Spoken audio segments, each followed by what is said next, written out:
and welcome to another edition of Hoops and Hers. I am your host and moderator, Lakeisha KB Brooks. And today, as always, we have a jam-packed show. We're going to talk about the trades that happened. Well, the two that actually happened. I think there was three that happened. We're going to talk about those.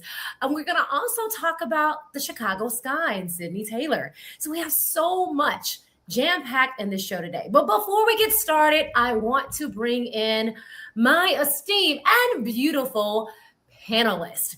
All right, let's start with Miss Kina. Let's bring her in.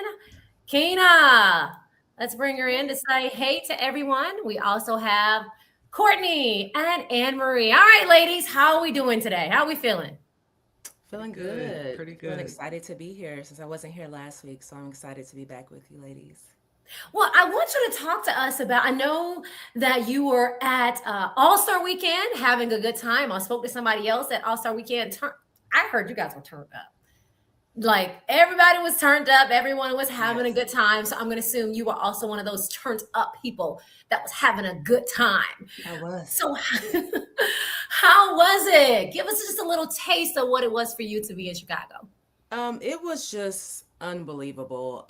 Just being able to be there and see all the people that were so excited about women's basketball, from small children, boys and girls, to grown men and women. It was just beautiful to see everybody there for the same reason, and the community was just so welcoming. It was beautiful. The game, being at the game and just looking around and seeing everyone was just great. And then they had the trailblazers for the sport out on the court, and for them to be able to just look around and see the house they built, I thought was amazing. Nice. Okay. And what was your favorite part about everything? My favorite part was when I met Asia Wilson and she said she loved my nails. That was my favorite part of the whole weekend. Oh, okay. And so we have to see the nails. Are they the same nails? I don't know. Yeah, they're the same nails, but now I have one broken one that happened like right after she said that to me. So, Oh no, I'm sorry. You should but have. it's Did you get her on okay. camera saying I like those nails? Yes, my son did. Yeah. Oh, so your son was Yeah, my there too. son was there. I went with my mom and both of my sons went. Yeah. That's beautiful. It's a family affair. Well, we Yeah. welcome you back. We're so excited to see you Yeah. because we missed you Yes. last week. Yes. All right. So now let's jump into our topics. First topic that we're going to talk about is, and you mentioned one of these players, Asia Wilson. At a presser, Becky Hammond talked about both Asia Wilson and Brianna Stewart. And she said in that post-game presser that both of them could be, should be, will be top 10 all-time WNBA players when they're done with their careers. And so I'm going to now go to my panel. And I want to ask you all, at the end of their careers, which hopefully is not for a long time, will Stewart and Wilson finish as top 10 all-time players for the WNBA? And I'm going to start with, we're going to start with the WNBA player herself. She was drafted, okay? So technically she is still a first of all, Anne-Marie, do you consider yourself a WNBA player because you were drafted?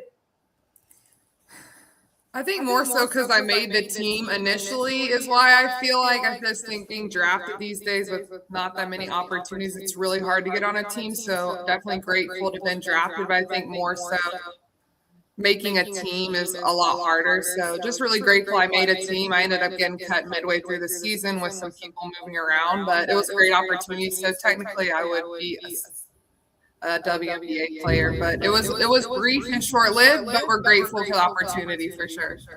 Awesome. So WNBA player, since you are one, do you believe that Brianna and Asia will be top 10 all-time players when they're done with their career? I definitely think both Asia and Brianna Stewart are going to finish in the top 10. I think these two players, what they can do for their teams, the scoring ability, their length on the offensive and the defensive end. As we've seen, they're both scoring. I mean, Asia's top 13 in scoring, Brianna's 16th in scoring. They're both top 10 in blocks. I think the way that they can impact the game on the offensive end, both can shoot the three. Both can have a good mid-range, good floater, and obviously they can dominate in the post. So for those reasons, I think they're leaders. They've won WNBA championships. They've won finals MVP, both players, as well as WNBA MVP. Obviously, A'ja Wilson's 4-time. Breanna Stewart is 2-time WNBA MVP. But I think as they continue their careers, these two players will both end up in the top 10. Wow. I mean, that's a lot. I mean, you gave us a lot of great information to digest as top 10 players. And so, Keena, I want to go to you. What are your thoughts on these two at all time greats? I mean, I agree with Becky. I mean, there's no reason that these two won't be in the top 10. And I feel like right now they're already almost there, especially A'ja. But I'll talk about Stewie first. She has 2 MVPs, 2 finals MVPs, a scoring title. She is only a handful of players have in league history has won the MVP and MVP finals MVP in the same season. She's dominant on both ends of the court. She's a mismatch all the time for anybody, and she's still adding to her resume to this day. And then when we go to A'ja, we just talked about A'ja and my nails, but A'ja, this isn't even close. I feel like Asia's already in the top 10. I feel like, she has 3 MVPs, multiple championships, a final MVP, a single season scoring record. She's the franchise's all-time leading scorer, and she's still in her prime. She talked about her birthday Saturday. She's just now turning 30. So I feel like the answer for this is yes, both of them easily in the top 10 of all time. But if I'm being real, Asia's already chasing the top before she's done. And I love how you did your hair before you went to talk. You did one of these things because we were talking. See, you guys don't know we have production meetings, and before our production meeting, we talked about Courtney's oh so beautiful sweepy bang that she's got going on. And so Keena went and fixed her hair before she trying to be like Courtney. I love it. I love it. And so Miss Swoopy Bang today, Courtney. What are your thoughts? So Do my you think they're going to be process- top 10? Top 10, I can immediately say I think that A'ja Wilson will be number 1. With her accolades thus far in her career, she's the fastest to reach 6,400 points, all around block shots, defensive presence, along with the awards for Defensive Player of the Year. She's got Finals MVP, season MVP 4 times. I mean, what hasn't she done? What hasn't she accomplished? So when I think about everything that A'ja has done, in addition to what Stewie has accomplished in her career thus far, the average time span for WNBA players, as Anne-Marie spoke about, there's not a lot of opportunity. And the average time span for a WNBA player is about 3 to 5 years. You're looking at A'ja at 8 years, Stewie at 9 years, and they both are very healthy, can still play for another 5, 10 years. I mean, the longest 10-year player right now being DeWanna Bonner, who's currently playing, and then other players like Sylvia Fowles have gotten 20 years in the league. Sue Bird, Diana Taurasi, those players getting 20 plus years in the league. So if you look at somebody like Stewie or A'ja Wilson getting 20 plus years in the league, the statistics, you put both of them at the top of everything because they affect the game on every level. The blocks, steals, assists, they can do it all. So absolutely, both of them top 10. I'm going for almost A'ja, best player on the planet. I mean, I think it's kind of, you said you really think that A'ja will be number 1. I mean, number 1 is it's a big deal. And I think if you ask Becky Hammon, she'll probably say the same. But I want to ask Anne-Marie.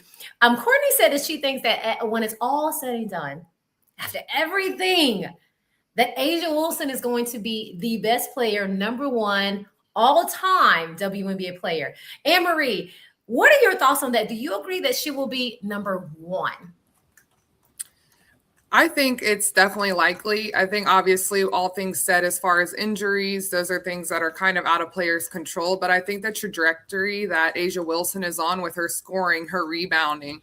I mean, if you were tuned into the Atlanta Dream game last night, A'ja Wilson had many blocks and big blocks. So her presence is known. I think she brings that component that she's so strong on offense and defense and she really affects the game. So for that reason, I think she will definitely be, if not the top player. I mean, I think being the number one all time is tough, but I think A'ja Wilson has all the skills. And if she can continue to have the longevity in her career, I definitely foresee her being the top player. Now, I know that Keena is a big fan of A'ja Wilson, especially because they have synergy on those nails. But I may be surprised by her answer. So, Miss Keena, what are your thoughts on her being number one? I wish I could surprise you, but I'm not going to. I mean, Asia's looking at top 2 and not number 2. I feel the same as Courtney. Just because of where she is right now, she has so much more to give. And we're just seeing, I know she's been in the league 9 years and she's done this in 9 years, but I feel like she can do so much more. And I don't know if anybody has done what she's done in the time that she's done. So I feel like Courtney, I feel like she's going to be that number one. I agree with you. I can't wait to see it. I'm rooting for it. And I want to kind of put something in you guys' just kind of thoughts here.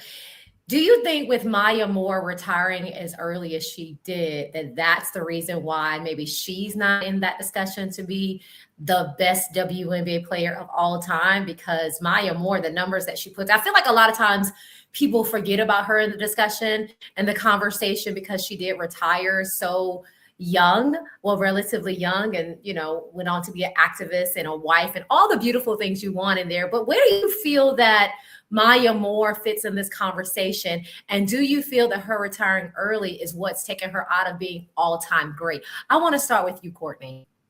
Absolutely. I think Maya Moore made the game look so easy. Everything was so effortless for Maya Moore. Scoring, defending, how she's able to read the game, how she impacted her team. Everything about Maya Moore was elite in her time. And as a player, as a fan, a former player, a fan, watching her, when she retired, it was so, to me, it felt so premature because I felt like she had so much more to give to the game. But other life priorities, and I also respect the fact that she was able to say, I've given basketball everything that I can give it, and I'm going to move on. But it would have been amazing to see what the numbers would look like had Maya Moore continued her career and continued performing on the basketball court.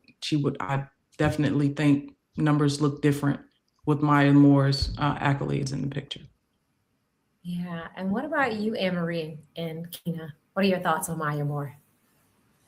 I think Maya Moore is someone that has proved over and over how much she can contribute and how she is one of the best players that has ever played basketball. I think for that reason, you know, she only played 8 seasons, as Courtney mentioned. She was averaging over 18 points. She won 4 championships. She was a finals MVP. She was a regular season MVP. So, I mean, for those reasons, we look at her career and her statistics. She's a stat filler. I mean, she steals, rebounds, she can get blocks. So she's someone that really contributes to the entire game on both ends. So I just really feel like the shortening of that career, I mean, first of all, it's a lot less games being played at that time. She only played a little over, I think, 250 games. So now our seasons are getting longer. So there's more opportunity to have more total points, more total assists. So I think that's another thing as well. But, you know, she had a calling and she followed her heart and what God's plan was for her. So hats off and kudos to her for being selfless enough to give up her career and what it could have been to, you know, fight for social justice. And as you mentioned, now she's married. But I think that's really the main thing that's holding her back from being the greatest of all time is just the longevity of her career was cut short at, you know, 8 seasons. And Keena, what are your thoughts? I feel the same as both Anne-Marie and Courtney. It's just like, you know, everything she did was effortless. It was easy. She was everything you wanted in a basketball player. But as a woman, we wear so many hats. And maybe she felt like at that time, like Courtney said, I've given basketball all I can. I have to move on to something else. So she took that hat off to put on her hat for social justice. So I get it. And that is why people don't always talk about her being like at the top, but they always talk about her being great. And I do think her leaving the game so early is the only reason why she's not at the top of that list. Yeah. And I do want to point out something with Keena. If you look on the side of her little thing, I think I see a doll over there. I don't know how in the world I missed that initially, but it's, you know, it's Usually when I see dolls hanging up, I think of Tales from the Hood. If you haven't seen that movie, it's one of the craziest movies. It scares me in those dolls. But that doll is cute. That is a cute doll, and it doesn't frighten me. That, everyone, is the Angel Reese Barbie doll. Okay, I just saw her sitting over there, and I was like, she's just hanging out. She's just hanging out, right? And she's cute, and she's wearing Reeboks, by the way. Shout out to Reebok. I used to work for Reebok, and a few years ago, so that was for me was very exciting because I worked for Reebok and saw that. So thank you for sharing that. I'm gonna maximize you so people can see that little doll a little bit better. Go ahead, Keita, show us that doll. Just show it off. She got her chain on. She has her Angel jersey. Basketball says Barbie on it. She has on her Angel Reese shoes. And her nails are done. I know her nails are never this long for a game, but they're done. And what people don't know, because Angel talked about this in the press conference, is there are clothes that you can put on her as well and change them out and whatnot. So she doesn't always have to wear her jersey, okay? She can wear other things as well. So, all right, everybody. I think we can agree that both Stewie and A'ja Wilson will be on a top 10. And some people feel like she will be an all-time great or the all-time great. Well, of course, we have a lot more basketball for her to play. And of course, there's definitely players like Diana Taurasi that are still going to be in that conversation. And for some people, including me, Diana Taurasi is one of the people that, in essence, helped take the WNBA to the next level because she opted to stay in the States to play versus going overseas, where she was making way more money and to be able to be one of the pioneers in the game as well. So let's now shift gears. And let's talk about something that maybe is not as positive. And that is the story that came out recently about Athletic Unlimited Pro Basketball. And in their 2027 season, they're going to pause their activities. And for a lot of players, AU Pro was an opportunity for them to continue to play in off season, opportunity for them to still play in that 5-on-5. Some people elected to do AU versus Unrivaled. So it's really sad for a lot of people to see that they're pausing their basketball. A lot of people, a lot of questions are why. Of course, you have Plan B. That's another league. You also have Upshot, another league. You have Unrivaled. So, and then of course there's overseas. So there's so many different options for this. But for those that are still fans of AU, they still do other sports. So even though basketball is paused, they still do other sports. You can check out volleyball, softball, other things that are going on as well. But now I want to turn to my panel because, of course, I think a lot of people saw this information. Of course, I shared it because we're going to talk about it. And I want to know your thoughts on how this is going to shape the landscape of basketball. And first, what were your initial thoughts when you saw that they were pausing? And by the way, you may hear thunder because it's stormy here in Atlanta, by the way. So if you hear that, 3 of us are dealing with storms, okay? So remember, we're a live show. All right, so let's go with, what does this pause mean for women's sports landscape? And again, what were your thoughts when you heard this information? And let's go with Keena. Yeah, she just knew I was gonna call on her first. We're aligned. So when I first heard this, I was a little bit confused and shocked, and I was like, "Oh, that's sad," you know, especially for the women that are playing. But another thing that hit me is like, the league isn't failing because interest is drying up. It's just getting squeezed out by more competition. We're like in a place where the market has hit a point where not every league can survive, only the strongest ones. We have Unrivaled. We have Upshot, we have Project B. And even with the new CBA, there's money being made elsewhere. So it basically just got outpaced by newer and better funded models, in my opinion. So that doesn't show that, you know, basketball is drying up or anything like that. It's just there's so many different leagues now when there used to just be one, and overseas that they're dealing with a lot of competition for themselves. I do feel sad for the players, especially the ones that have been playing in this league year after year. But I do like where women's basketball is going. There's so many different options. I just hate that this option itself is pausing. Yeah. I can second what you said, Keena. I think at first, initially, you're like, this. Keena. It's just the idea that Unrivaled has taken, I mean, an amazing market. And I think Unrivaled did a lot of things that got the attention, got the marketing, and just drew people in.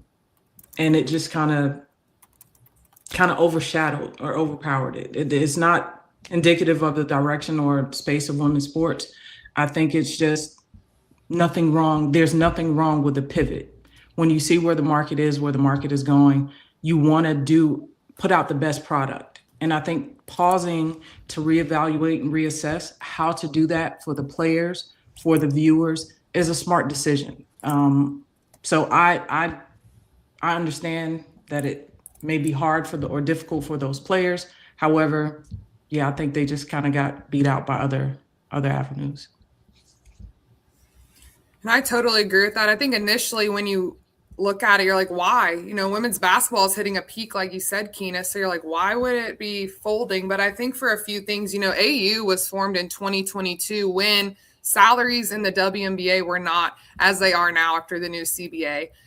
A lot of players also don't necessarily want to go overseas. People still want to stay in the United States. And as we know, options were limited at the time. Unrivaled has since come up. But AU was a great opportunity for players to stay in the States where sometimes they're more comfortable, more friends and family can support them. And so it's really sad to hear that they're taking a pause for that reason. But I think AU was something that allowed players to get some more additional income when the salaries in the league were a little bit lower. Another interesting thing that, AU is a little bit different, and it's not the same teams playing. It's top 4 players will pick and kind of draft their roster every week, which is really interesting. But it's not a team winner at the end. It's an individual winner based on statistics, efficiency, wins and losses. And there's a lot of different factors that go into it. So for me, sometimes I wonder, is the individuality of the AU make it a little bit different where fans can't really cheer for the same team because there's so much change and influx every week. But anyways, I think it's going to be sad. I hope AU does come back. But as we've mentioned, the women's basketball space is growing so much. And just like Keena said, only the strong leagues are really going to survive as the sport continues to grow. And so I want to ask you a follow-up question to that, Anne-Marie, because you talked about, and I think a lot of people did not know or don't know how AU basketball was set up, the format or things like that. Because if you go to the page, you see champion, you see like Odyssey Sims, or you see Alicia Gray, and you're like, wait, so was it were they on a team? Like, I don't understand that. So if you were in charge of being able to maybe revamp AU, because again, you're someone that knows basketball pretty well, what would be some suggestions that you can make to make it appealing to the masses again? I think it's just easier to identify when there's a specific team and you have the same players throughout. I mean, obviously there could be trades like we're seeing in the WNBA, but I think when fans can identify a team, they know who's on it, they have their favorite on the team. But I think it's hard when, you might have your few favorite players and they keep changing teams every week, and the dynamic's going to be different every week. You're playing with a whole new team. I think it's great to show versatility and adaptability that women basketball players can make week to week. But I think at the end of the day, a league needs to have those teams. I think that then pulls in more of an audience that's a little bit more, into it and just feels that they can relate and things aren't changing on a weekly basis. So I'd say having more of a set team or a set roster, maybe some people can change, but just having a little bit more, consistency on who's on what team. Yeah, I think that can be definitely a good suggestion, especially as we all mentioned, there's so many other women's basketball leagues. We're even seeing the one-on-one space become big for women's basketball. Of course, you have Unrivaled, and there's other 3-on-3 spaces as well. So I think that there's a lot of things that are popping up, but it doesn't mean AU has to go away completely. Maybe there's just some changes that need to be made to catch up with what's happening in the women's basketball space. You don't want to be, we always say, you don't want to be Blockbuster and you're behind because you didn't make the changes, right? So maybe it's a time for them to sit back in 2027, put together a scheme that's going to be a lot more entertaining, feasible, and continue to catch the attention of those that are, of course, interested in basketball as well. And Anne Marie talked about trades, right? She talked about how there's trades going on in the W, or trades that happened. And there were 2 major trades that happened, and we're going to talk about those. And the first one that we're going to talk about is Miss Aneesah Morrow, who's going to the Tempo. And we will be seeing her play. I think that they play tonight, or I think they play tonight. And so she'll have her debut to be able to play with her team. So this is going to be very exciting. I know a lot of people were hoping that she would go to Atlanta and to bring another rebounder. And I see Keena's face down there. Some people were excited and hoping that she would come to Atlanta. But she was the one that was definitely in talks to going different places. And so now I'm going to turn to my panel. And I want to ask you all, first, what was your reaction? Because this was the first one that we saw. And I think all of us just kind of sent messages to each other. It was like, oh, Aneesah's moving. So when you heard this trade happening, what were your initial thoughts? And just Keena, because you had that smile on your face when we were talking about the dream. What was your reaction to the trade with Aneesah? I'm here for it. I was excited for it because one thing I didn't understand is I didn't know what was going on in Connecticut around surrounding her. I didn't know what the issues were or anything like that. So for Miss Abs to be able to go somewhere and play with a team that is ready, I was super excited for her. When she was in Connecticut, she played 20 games. She was averaging 11.6 points, 8 rebounds, and just over 23 minutes a night. Now she's going to go to Toronto, an expansion team that has one of the worst rebounding teams in the league. And she instantly becomes a priority piece that they need on the glass. There's more opportunity, more impact for her to make, and more minutes. She's also going to a coach that has a pedigree. So, Sandy's won so many things. She won a title with Seattle. She's taken teams to the finals multiple times. And then when I look at what the Connecticut Sun has done this year, it's really been the exact opposite. They really haven't found what works for them. And it's been a struggle to watch them play. I got to watch them play in person when I went to Atlanta. And at that time, they had all their players. And right now they're dealing like Brittany Griner has injuries. There's been injury after injury after injury. So I don't think they've been able to get anything going as a unit. So I feel like this move is great for her. I think she's going to really enjoy playing in Toronto. And I really feel like she's being put in a place where she can actually shine. Miss Abs, I used to have abs, but they never looked like Aneesah. I had a 6-pack too, but I feel like her 6-pack is way bigger than mine used to be. I don't know. I'm just girl, the work of art. It looks like a statue. No, it really does. Cause I was like, maybe I was running too much. Maybe I had too much, cardio going on. I don't know. What are you guys' thoughts on the trade? So my initial thought was I was extremely happy for Aneesah Morrow coming from the team that she came from in LSU and being able to step into the pros. And typically you don't see rookies get that trade or kind of get out of a situation. They're kind of locked into whatever team they're drafted to for a few years. So going to Connecticut, like Keena said, it wasn't working. Aneesah Morrow is someone who you can almost guarantee she's going to score the basketball. She's going to play hard and she's going to rebound. So what was going on in Connecticut was just not a good fit for her. Everybody can't have the fit that Olivia Miles had, but you just really wanted something more for her. And so moving to Toronto, I feel like she gets that. She gets to play with Marina Mabrey, who, again, that helps out Marina's shooting. If she's having an off night, you got Aneesah there on the boards to help with that. She's going to be, Brittany Sykes will be healthy soon, and she'll be playing alongside her. I think Toronto is a place where she can grow. And I'm excited for her journey and watching her play alongside those other great players.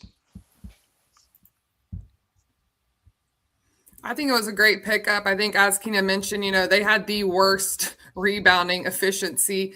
As we know, 8.9 rebounds a game. Aneesah Morrow, she's an elite offensive rebounder. If you haven't watched her in college or recently, she is strong. She does everything, it looks like, with full effort, with a full steam of ahead. She can score. She's going to take you to the bucket. And I think it's going to be a great fit for Aneesa. I think she'll be able to come in and start contributing and filling that space that Toronto really needs another strong rebounder.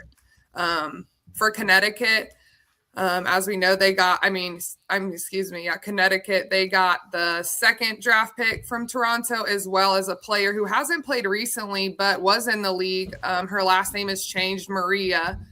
She's now married, but she's a 6'4" Russian player who used to play for the Lynx, could potentially, they have the rights to her, so that could be something good for Connecticut in the long run. But overall, I think Toronto did a great job in picking up a player that will be able to come in and just make an impact immediately.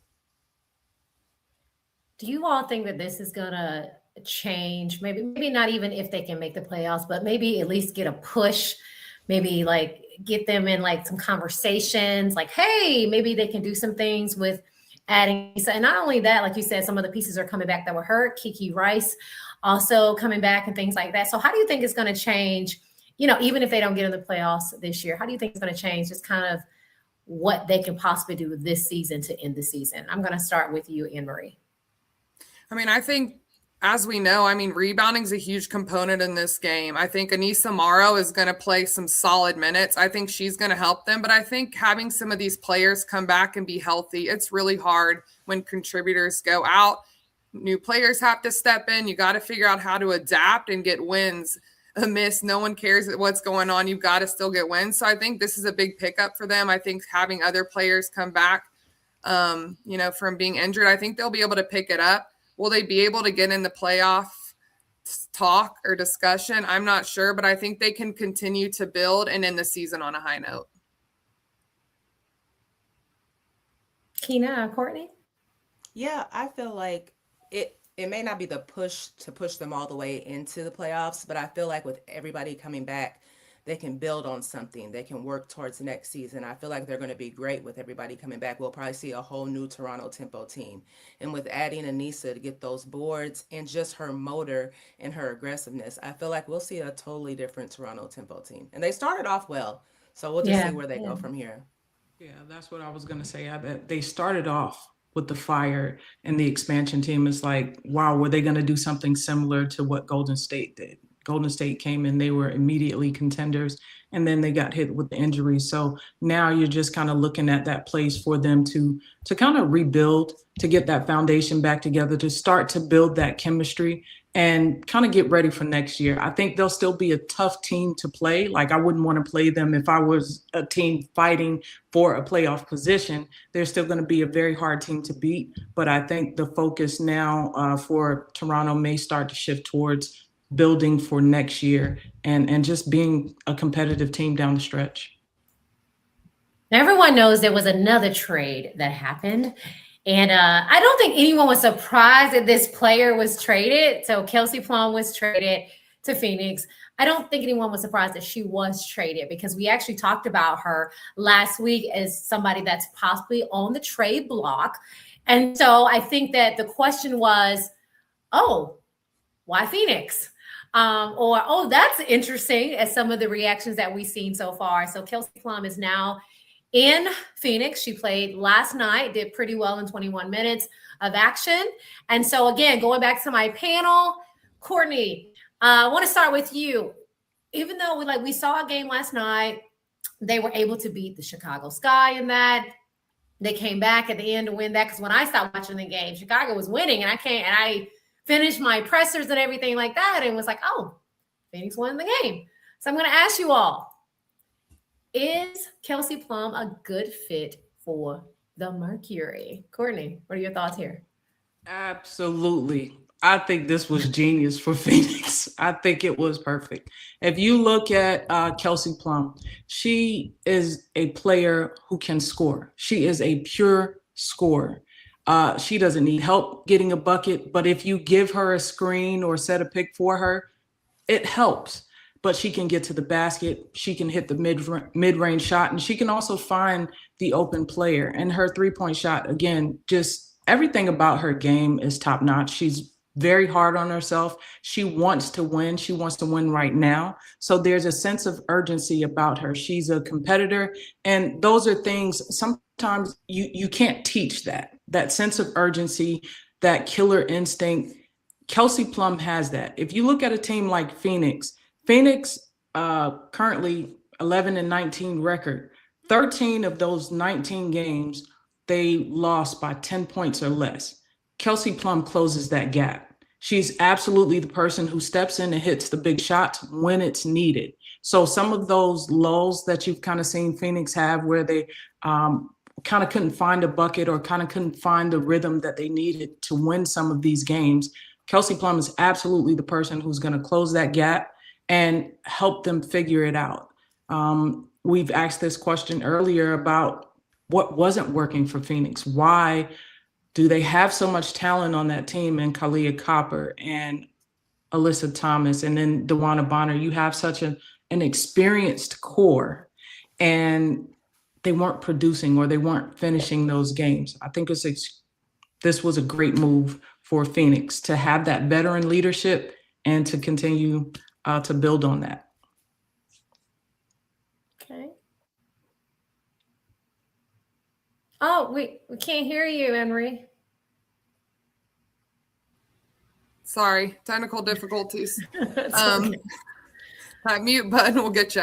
No, but I just really think Plum is a great pickup. I mean, first of all, if you didn't see how she was welcomed by the Mercury, I mean, hugs, smiles. We have to remember that she's also been teammates with some of the other greats on this team, not necessarily in the W, but with USA basketball. She's played with Kahleah Copper. She's played with Alyssa Thomas.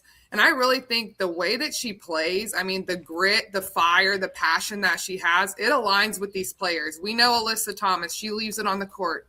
Kelsey Plum, same kind of player. So I think what she's going to bring, I mean, as Courtney mentioned, number one, she can score.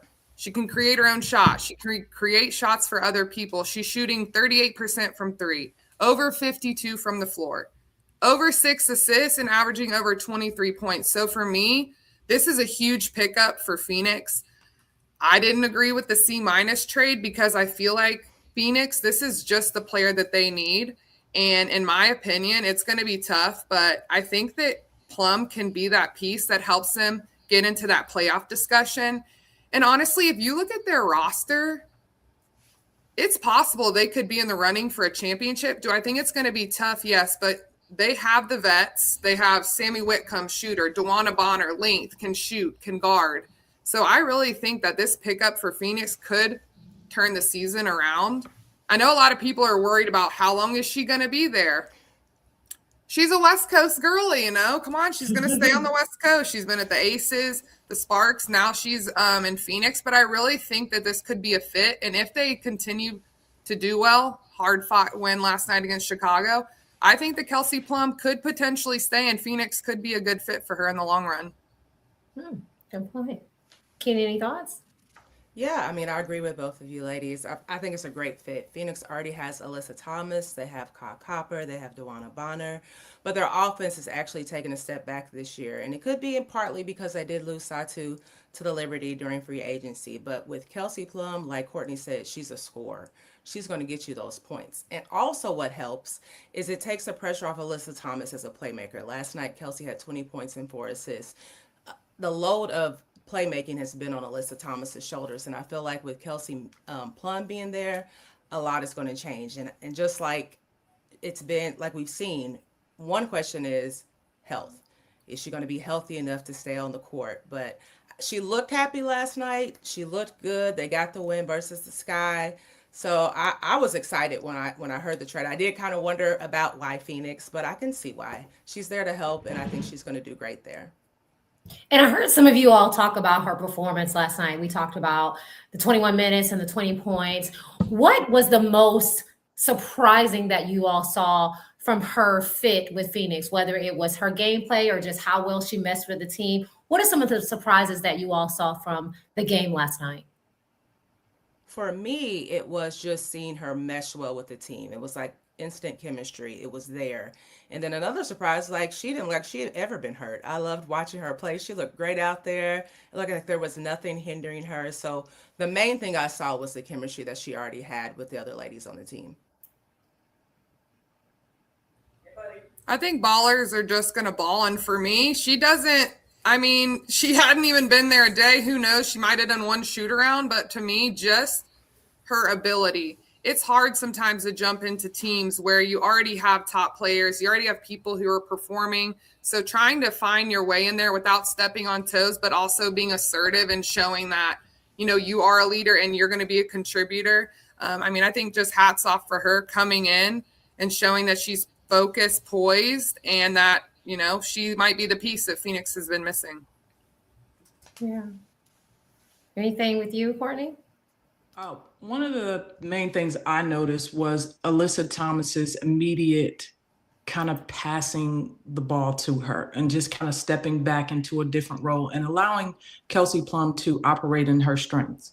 Like Kina said, Alyssa Thomas has kind of been put in that role as the distributor. A lot of things have kind of run through her, but with a player like Kelsey Plum, you don't need to have Alyssa doing that anymore.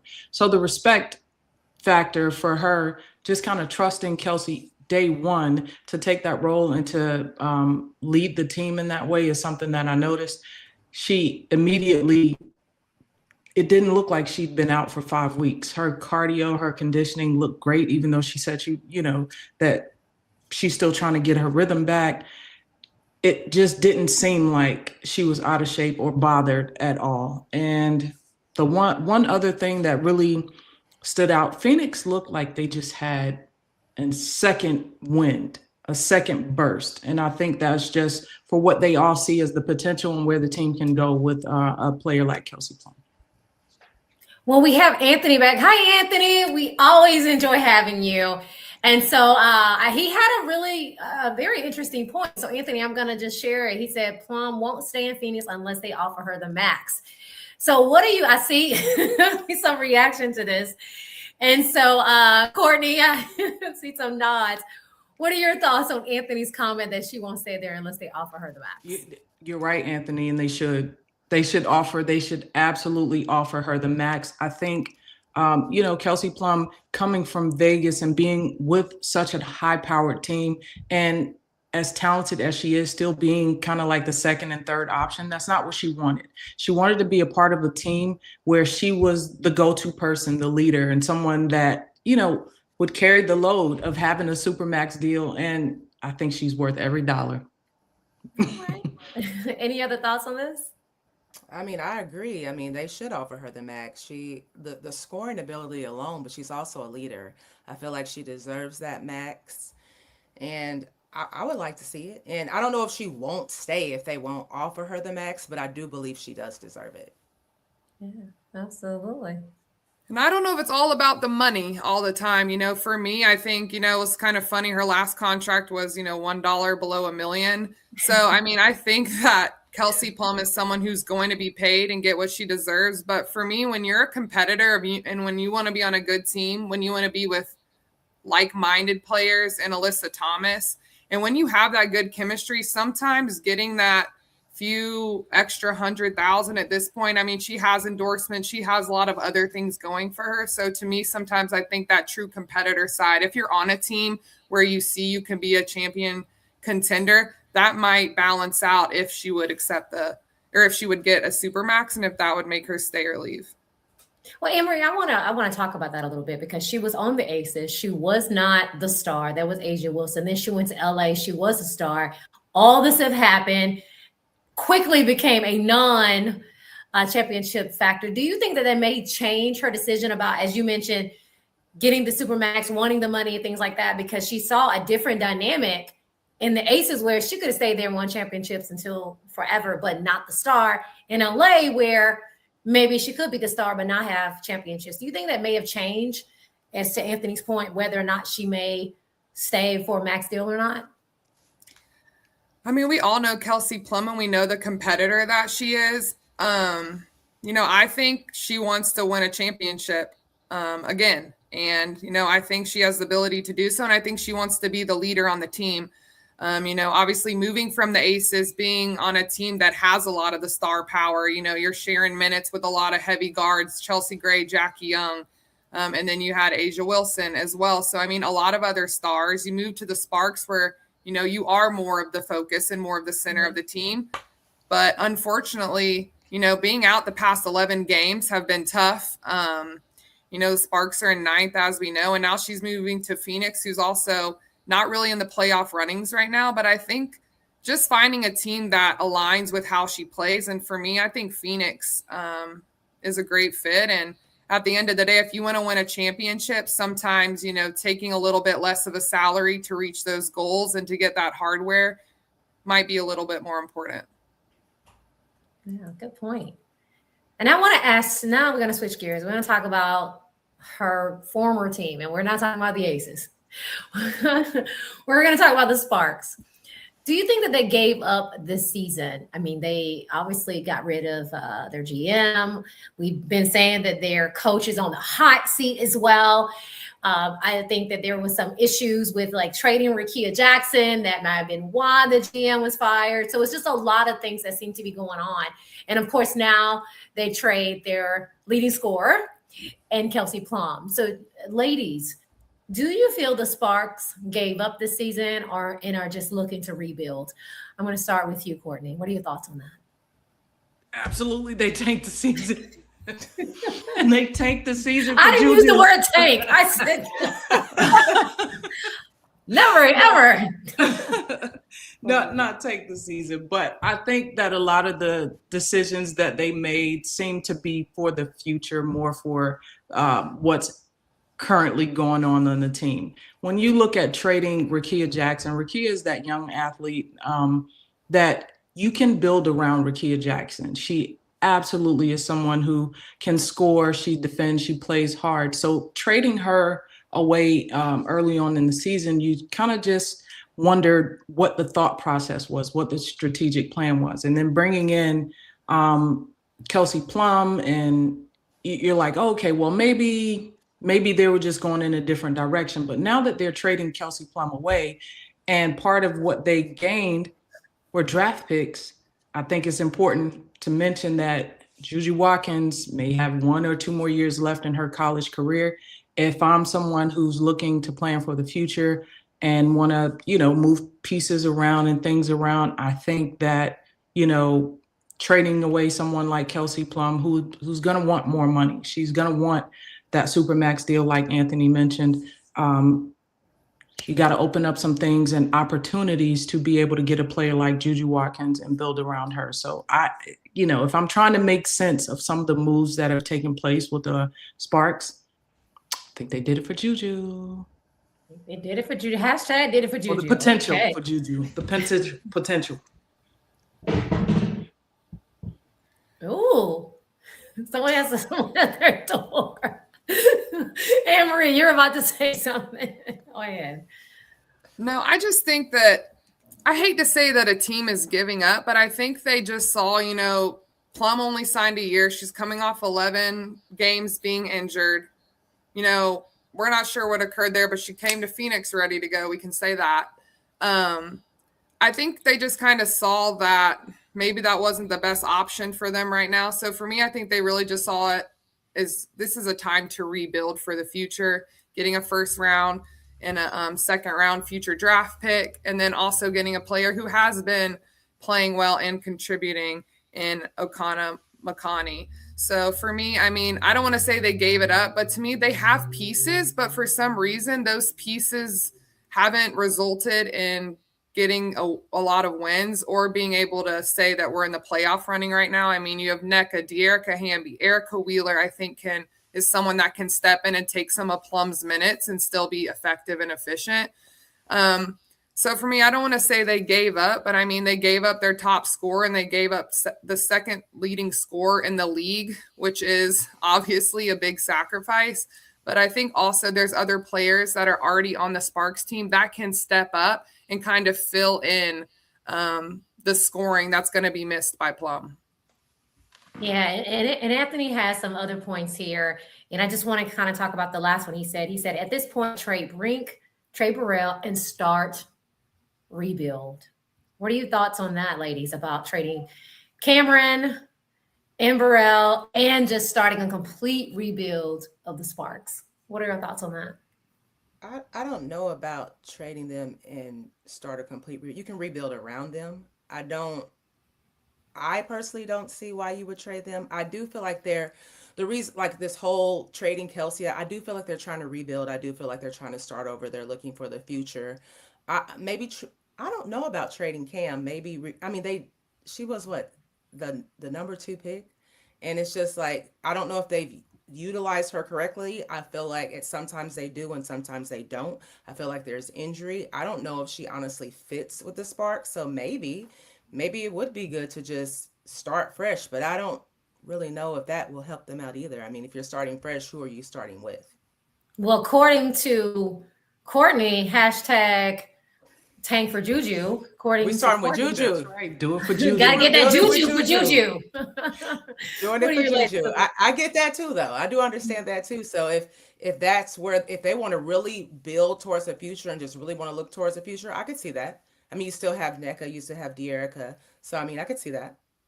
I think, I don't know that Ray Burrell would be one of my options to trade. I think maybe maybe getting rid of Erica Wheeler or a few of those other players. I think Ray Burrell is very athletic. She's somebody who can kind of maneuver into different positions. She's very versatile as a player. So getting rid of her, I think I would want to hold on to Ray, Nneka, and De'Erica Hamby. That is, I think, a great foundation to build around Juju and then pick up some more pieces. You know, the veteran leadership with Nneka and De'Erica Hamby is important. The rebounding is there. Get some pieces that can fit with them. Cameron Brink, I must say, I would trade Cameron. If Cameron would be a player that might be on the chopping block for me, just because the sustainability for her is not seeming to play out in what I would think an organization would want from a top pick. Good point. That's a great point. I think Cameron Brink was one of the top players selected by the Sparks. I think she's also, played at Stanford. She's a Cali girl, a lot of following, and a lot of fans have kind of known her through her family's relationship as well with the Curry family. So I think she just kind of has that celebrity factor as well as California girl. But I think right now, there's just inconsistency, and whether that's from she had a bad ankle sprain, trying to get back comfortable with that. But as you mentioned, Courtney, the sustainability for her, she's long, she's lean. She probably needs to get a little bit stronger. She needs to get a little bit more weight on her. I mean, when you're going against A'ja Wilson, Jonquel Jones, some of these other stronger players. But I mean, for that reason, I think they already have strong post play in Nneka as well as De'Erica. So for that reason, I think that Cameron could be a good trading option. I just wonder how the Sparks fans and how they're going to feel kind of about Cameron Brink, who's kind of been the franchise and one of the stars, how they're going to react. But if they hashtag tank for Juju, I think they will be okay. We're going to go with that. We're just going to start hashtagging that, right? Now, I want to talk to you all about maybe some trades that did not happen. Anything that surprised you all that you anticipated was going to happen, but for some reason somebody didn't pull the trigger. Anne Marie, anything that surprised you or trades that didn't happen? I think I know one of them. Anything that didn't happen you were surprised with? I mean, I think as we all know, everyone's trying to figure out what's going on with Chicago Sky and Skylar Diggins. She's still sitting on the bench. I haven't heard exactly what the knee injury is, but to me, I think just the chemistry seems to be a little bit off. Skylar, before being benched and then having her injury, was averaging over 14 points per game. But for me, it's just going to be interesting. I thought that they might trade her just given she's sitting on the bench, but looks like she's going to be finishing the season with the Sky as of now. But that could have been, I think, a great trade when you have that kind of caliber player sitting on the bench to bring in another component. But hats off right now. I mean, as we know, Chicago just they're trying to get the pieces together. They had a big win and big upset over the Aces. So I think that was big for them. I think they've got to continue to build, but also hopefully we see Skylar Diggins back on the court again, honestly. Yeah. Any other surprises that didn't happen? Any teams you were hoping to make a trade? Not for me. I mean, popcorn sitting back, and I was just like, "What's gonna happen? What's gonna happen?" But nothing kind of happened. So, I couldn't. I was just wondering what would happen. So I didn't have anything in mind. Yeah. Well, if you Only are, thing for me was Skylar. Skylar. Well, if you go to the Atlanta Dream fan page, I think they wanted everybody to come, leave. They didn't know what they wanted. Like, Lego, like, I was just like, That's read why something. I don't go there. Yeah, you know what? You just can't. So I just read something. I was on Facebook, and someone says, Medina Cotton needs to demand a trade. Oh man. And it's like, oh gosh, these people just don't understand. Like, That's why I don't go over there either, to the Book of Faces. it's just like, no, she's not demanding a trade. So I think that the ones that we thought, obviously Kelsey Plum was someone we talked about heavily, and I think Skylar Diggins was somebody that we thought was that maybe. But what I do like is that Shell Reed, she shut down that whole Nafisa Collier crap before the trade deadline.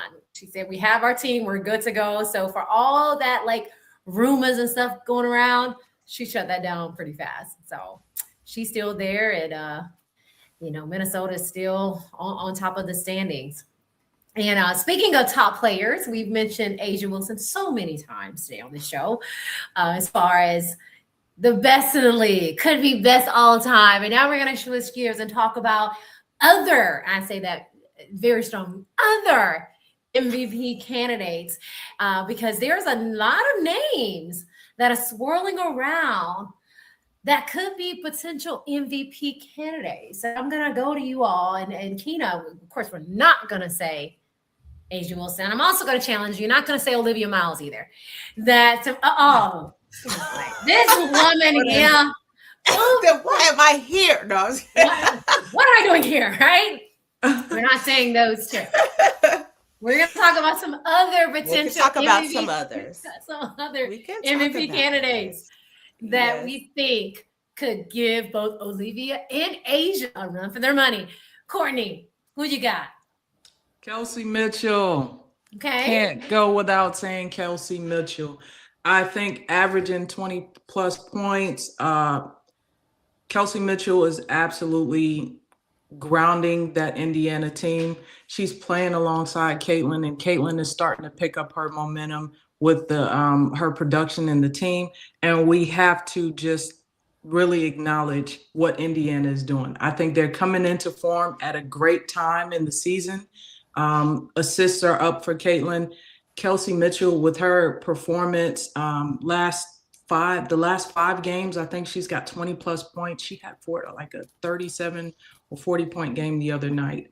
And everything that she's doing with the efficiency, with the ease, she is easily the person that everyone in the league says she's the most difficult to guard. Her change of direction. Watching Indiana play Minnesota the other night was really something to see. Initially, you're watching it and you're just kind of like, well, does this game lack defense, or are these two teams really that good? And I think by the end of that game, you were just kind of in this place like, wow, these teams are really that good. And it was entertaining basketball. Kelsey Mitchell, her ability to get to the basket, to finish.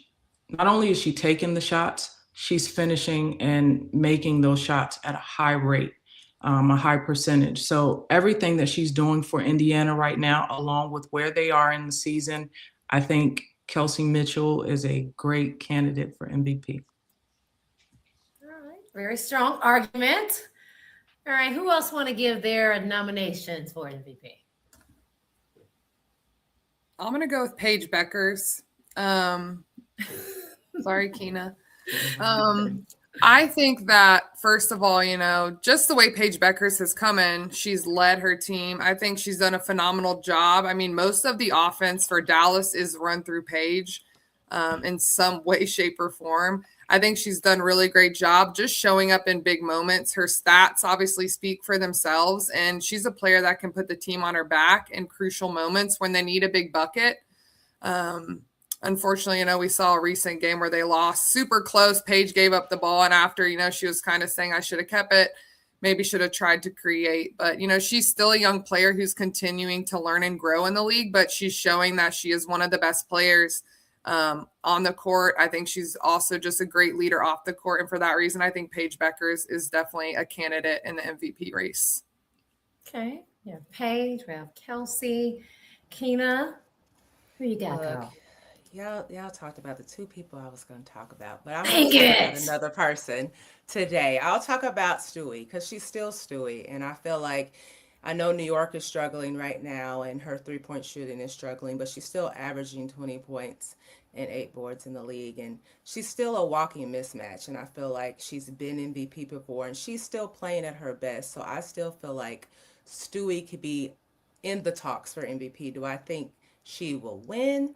I don't think so, but I do see her in the talks for MVP along with the other two, very much Kelsey Mitchell. I feel like she has played lights out all season. She is really showing us everything that Indiana has to offer. And I feel like with Paige, it's her sophomore season and she's doing amazing. She's being that leader. She's being that mid-range shooter. She's doing it all. So I feel like those three are also in the talks behind A'ja and Olivia. Well, I'm going to throw out a few other names and I want you all to tell me what you think about these people. And so the first one that I'm going to throw out is Shakira Austin for the Washington Mystics. What she's been doing and playing up in Washington, averaging those high numbers. Actually, in Washington is kind of that team that nobody wants to play. They have a lot of size with her and Kiki Ariafan, of course, Sonia Citron playing amazing there. And we still haven't seen a lot of Lauren Betts. So just think about when Lauren Betts comes into her own, how great the Washington team is going to be. I'm going to throw out another one for you. And this is going to be an honorable mention, kind of like a far-fetched, but I want to throw her out there. And that will be Angel Reese and what she's been doing in Atlanta, averaging double-doubles. And we saw last night against the Aces where at times she was the only player really fighting and doing anything against a very tough Aces team where you had 3 players that had over 20 points. And then you had Jackie Young going through all these different picks and screens. And of course, they have this toss thing that they do between A'ja Wilson and Jackie Young. And they talked about that and had that triple-double and be like, what are you supposed to do when you have 3 players going off like that, right? I mean, it's great. So Angel Reese would also be an honorable mention for me in what she's been doing for the Atlanta Dream. And I would say that she's probably been the most consistent player for the Atlanta Dream this season when Ryan Howard has been struggling and she is still continuing to struggle. The team has struggled behind the 3-point line. And of course, that's not where Angel's strength is, but they're consistently struggling behind the perimeter. Angel Reese, she's going to come in and get that double-double for you. So those are 2 people. I just want to hear you guys' thoughts on those 2 people as potential MVP candidates. Well, you already know how I feel about Angel, and I love that you mentioned her. Because she has been completely consistent, especially over the past 5 games. She's been getting those double-doubles. She's been the only one out there hustling. I'm not going to say the only one, but she's outshined when it comes to the hustling, when it comes to the rebounds, when it comes to just the aggressiveness. She doesn't give up. And I feel like you mentioned, Atlanta has been struggling behind the 3-point line, which is a place where they used to shine. So it's been hard to watch, but as you can see, they get it done in other places. Not last night, but they do get it done in other places. But I feel like she's the only one right now that is giving us, number one, a show of sportsmanship and of just an elite dog, but just, that she's not ever giving up, no matter how down they are. They were down like almost 30 last night, but she kept playing and she kept executing. So I get that for her. As far as Shakira is amazing. She's been doing great. I really feel like I watched a change in her in Unrivaled to this season, that I feel like she's grown a lot. And I really enjoy watching her play. She's another one that's a dog on the court. She's not giving up. She's going to let you hear it and she's going to run through you. So I love watching her play too. So I like those 2 options. Thank you. Because I knew you guys were gonna say the players were gonna say. So I was like, let me Yeah. throw out some other players and see what they think about these players. Courtney or Anne Marie? I like Shakira more for most improved player. Over Jessica Shepard? Uh, Mm. Now I gotta think. But yeah, I do MVP wise for Shakira, like Keena said, she's a dog. She is playing hard. And I think the fact we're seeing a healthy Shakira. She's battled some injuries, and I think we're just now kind of seeing her get back to that player that we know she can be, impacting the game the way that she can. Washington, to me, is that team. They're my sleeper team where I feel like they can come in this second half of the season, and if they go on a streak, they can actually be a playoff team. That's my thoughts about the team. And I think a lot of that will have to do with her performance and how she's consistent and what she continues to contribute. Moving along to Angel, you can't ask Angel Reese to do anything else for the Atlanta Dream. She is playing defense. She's hustling. She's motivating her teammates. She's trying to stay positive. And I don't think she got a tech the last 2 games. I don't think she's gotten a technical fouls in the last 2 games. So she's showing restraint and maturity real time. The other thing is, I think she's the only player that's actually averaging a double-double. So if Atlanta is able to find these places, find their stride, because teams go through lows, shooting lows. But when Atlanta is on, we've seen the caliber of team that they can be. Getting through a finals, getting through a first round of the finals, and possibly getting back to the finals, and Angel's play being consistent, I think she has there's a really good argument for her in there. Okay. Well, I'll start with Angel Reese, right where you left off. First of all, I am just been blown away. I go to a lot of the Dream games, but I can say I've been so blown away by Angel's leadership. She checks on people. I don't want to say she's a mom, but I've been like, when people fall down, she's over there. Are you okay? She's checking on people. She's the motor. In the game yesterday at State Farm, Angel Reese was the main reason that even though they were down 20 almost at halftime, she brought the energy. She kept scoring. She kept battling. She's sprinting in transition. She's playing defense. She's trying to bring other players along with her. As we know, she's one of the top 2 in the league, as her and Jessica Shepard continue to go back and forth with who's leading in season double-doubles. But hats off to Angel Reese. A lot of people have said she's got to work on finishing around the bucket. Well, if you didn't watch the game yesterday, A'ja Wilson is her matchup. NaLyssa Smith, 2 big post players, 6'5", in bodies. And she's finishing reverses. She's drawing contact. And she's relentless. If you block her shot, well, she's probably going to catch it and keep going up. And she's just battling. And I think for that reason, the leadership, and not only that, the statistics. I mean, her points per game, 23 points last night against Las Vegas, and then also 17 rebounds. So Angel Reese, if she continues to go in this way and in this role, double-doubles, and really being that go-to player right now, with a few of Atlanta's guards unfortunately struggling to be consistent. And one of the things that Carl Smesco talked about in the beginning of the season in training camp was that he saw Angel as an MVP one day. And a lot of people laughed him off, and a lot of people thought it was a joke, but he was very serious when he said that he wanted to prep her for that. And when Liam introduced her yesterday at the presser, he said future MVP. So I think everyone in the Dream organization, and of course they want to be positive, but I think they can realistically see, not just because she's on the team and they want to be supportive, I think they can really see the evolution of Angel Reese as a leader, her maturity, and also the maturity of her game as well. Are there some things that she still needs to work on her game as far as down low? Sure. But you see in her work on it every single day. So we just want to give a shout out to both Shakira Austin and Angel Reese for elevating their game, being leaders on their team when they need them the most. Great. Anyone else that we've forgotten for MVP? I will say Caitlin. Okay. All right. Talk to me about Caitlin. Why Caitlin? Caitlin is always in the conversation because she is playing elite basketball at this point in time. Her passing ability and almost averaging a double-double with points and assists is something that it's extremely difficult to do, especially just finding her teammates and finding opportunities for her teammates and showing leadership in that way. It's extremely, her and Kelsey are really finding a way to complement each other as they're on the court.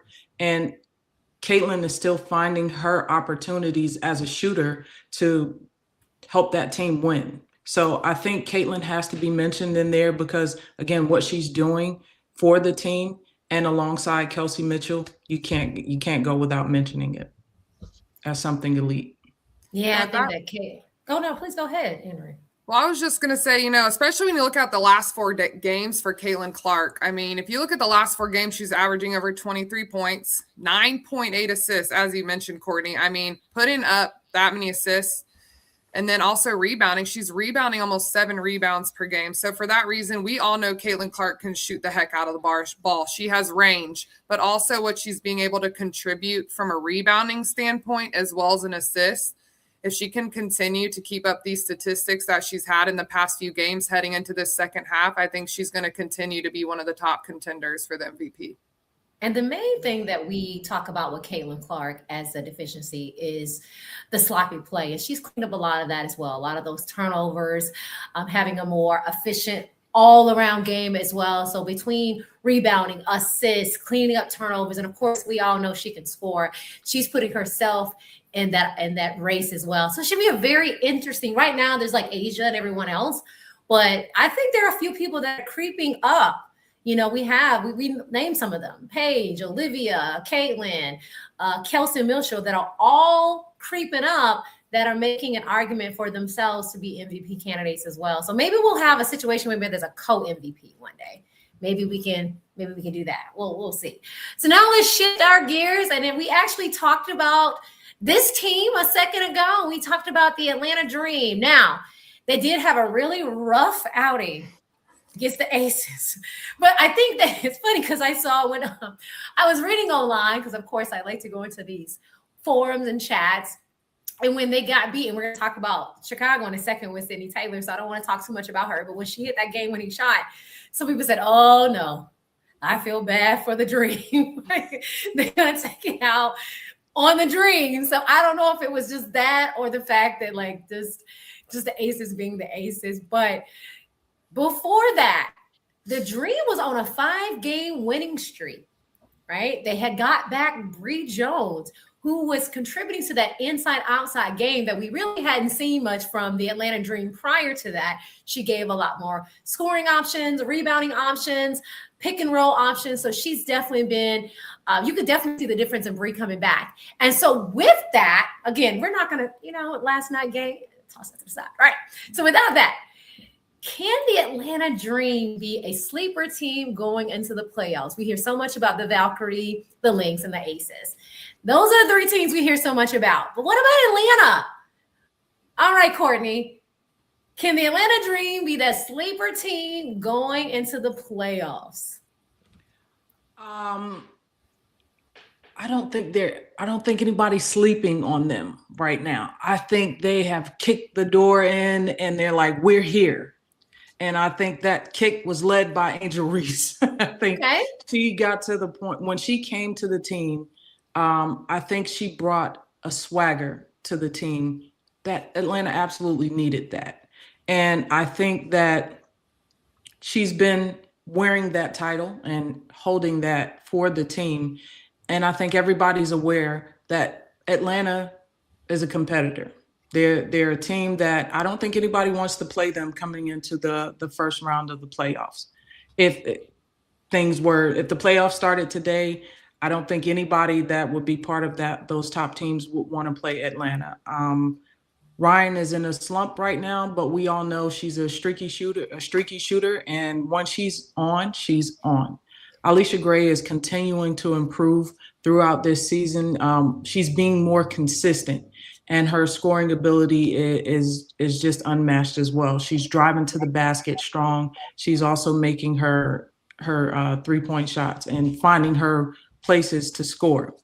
So I don't think that anybody's sleeping on them at this point in time. I think they are a strong contender, and I think everybody knows it. Okay.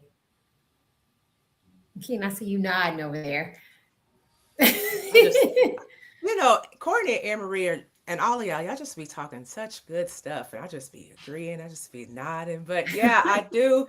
I mean, I feel like if you sleep on Atlanta, you better wake up because, yes, they were on a 5-game winning streak. We're really not going to get too much into last night because just like you said, when you went into those forums, I knew when the Aces lost to the Sky what we were going to be receiving last night, and we received it. But with that being said, Angel still played her butt off, 23 points, 16 rebounds. In the Storm win, she had 21 and 13. So I feel like she's leading the path, and I feel like they have momentum going into the playoffs. I just feel like it's not just her. They have like Naz Hillman, Brianna Jones, and I know Ryan is in a slump right now, but when everybody's on, they're great. We have Jordan Canada speeding through everybody to get to the basket. And I feel like she makes the right plays and the right moves in the game. So I feel like Atlanta, like sleeping, I wouldn't even do it. I mean, even Becky Hammond said that they are a come from behind group. Now, they couldn't do it last night, they stayed behind. But, we've seen them be down before and come back and get that W because they don't give up. And I feel like that's them as a whole team. It's not just Angel. There is no give up. There's no relax with these ladies. So I feel like I wouldn't even call them a sleeper team. I'm excited to see what they do in the playoffs. It'll be Angels first if they do get in there. So I'm pretty excited to see it. So interesting enough, so Mr. Anthony has commented here that Atlanta won't last long if Reese is your leading scorer, not a recipe for winning. The Aces literally neutralized Atlanta's guards and dared Reese to beat them. So I somewhat agree, somewhat disagree with this comment.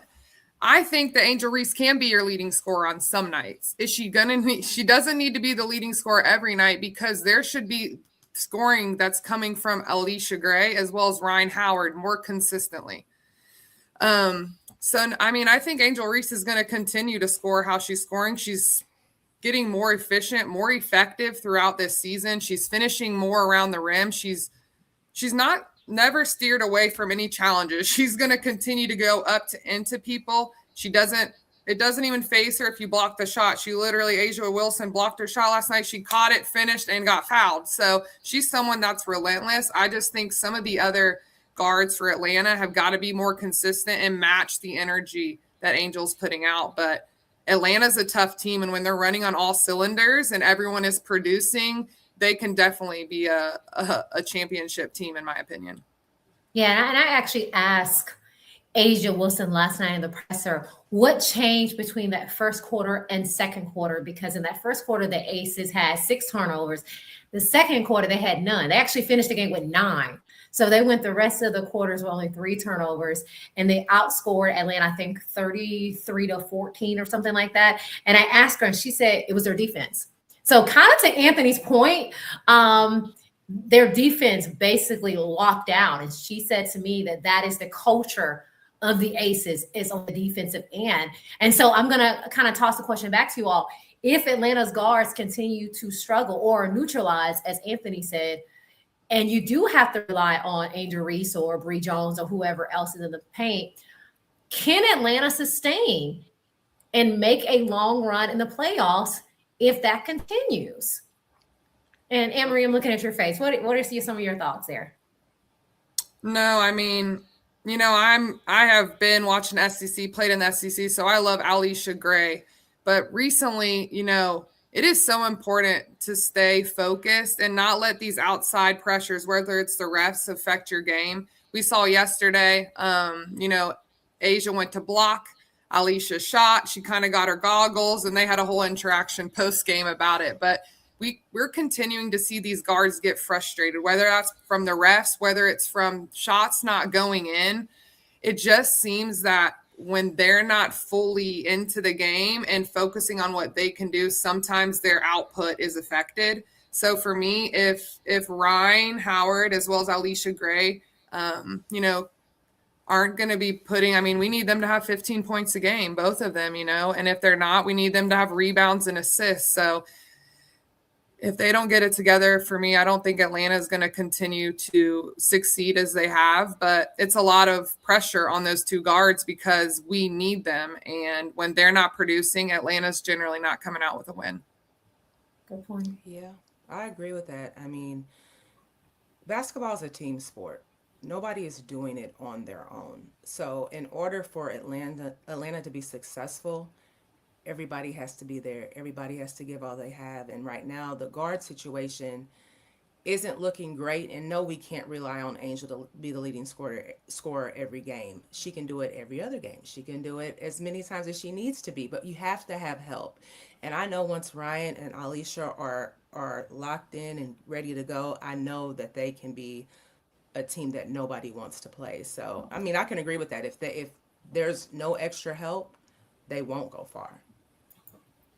And it's a lot of talk about the bench as well. Carlos Mesco utilizing a bench or not utilizing a bench.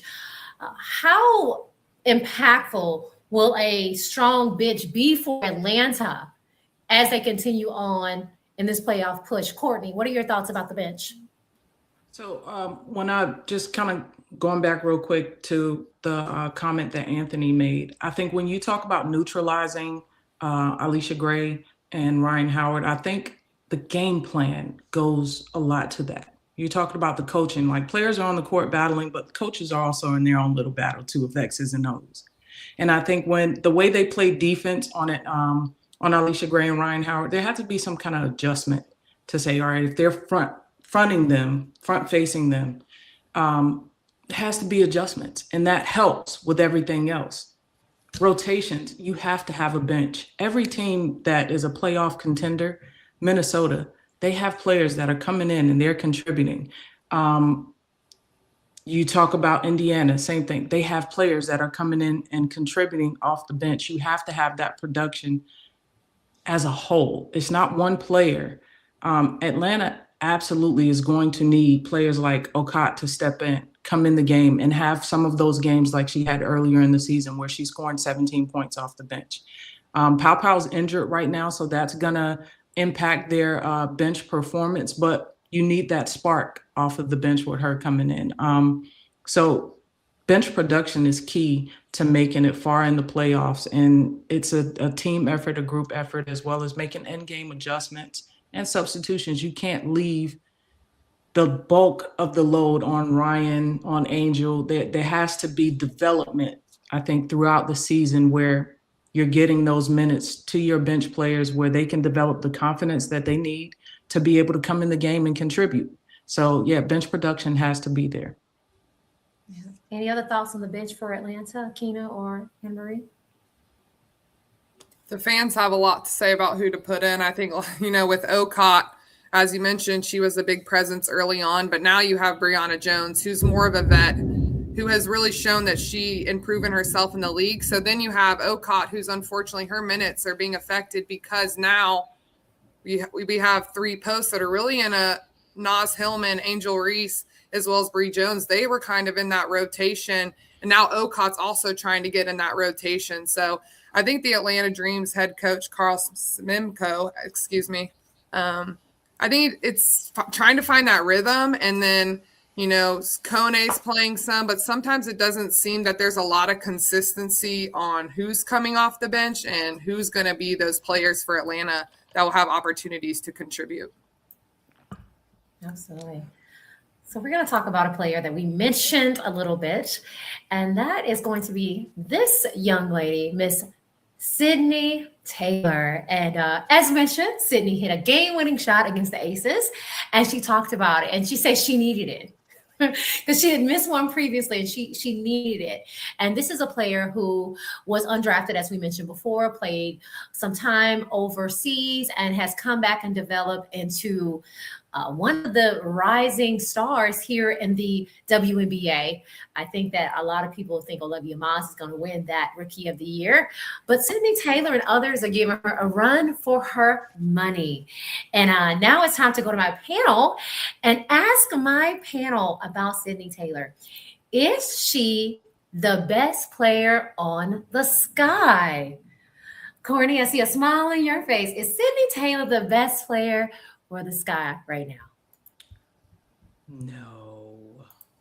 No, I'm going to say no. I think she's doing some great things for the team. I think she's absolutely taking a leadership role in scoring and doing what the team needs her to win, needs her to do for them to compete.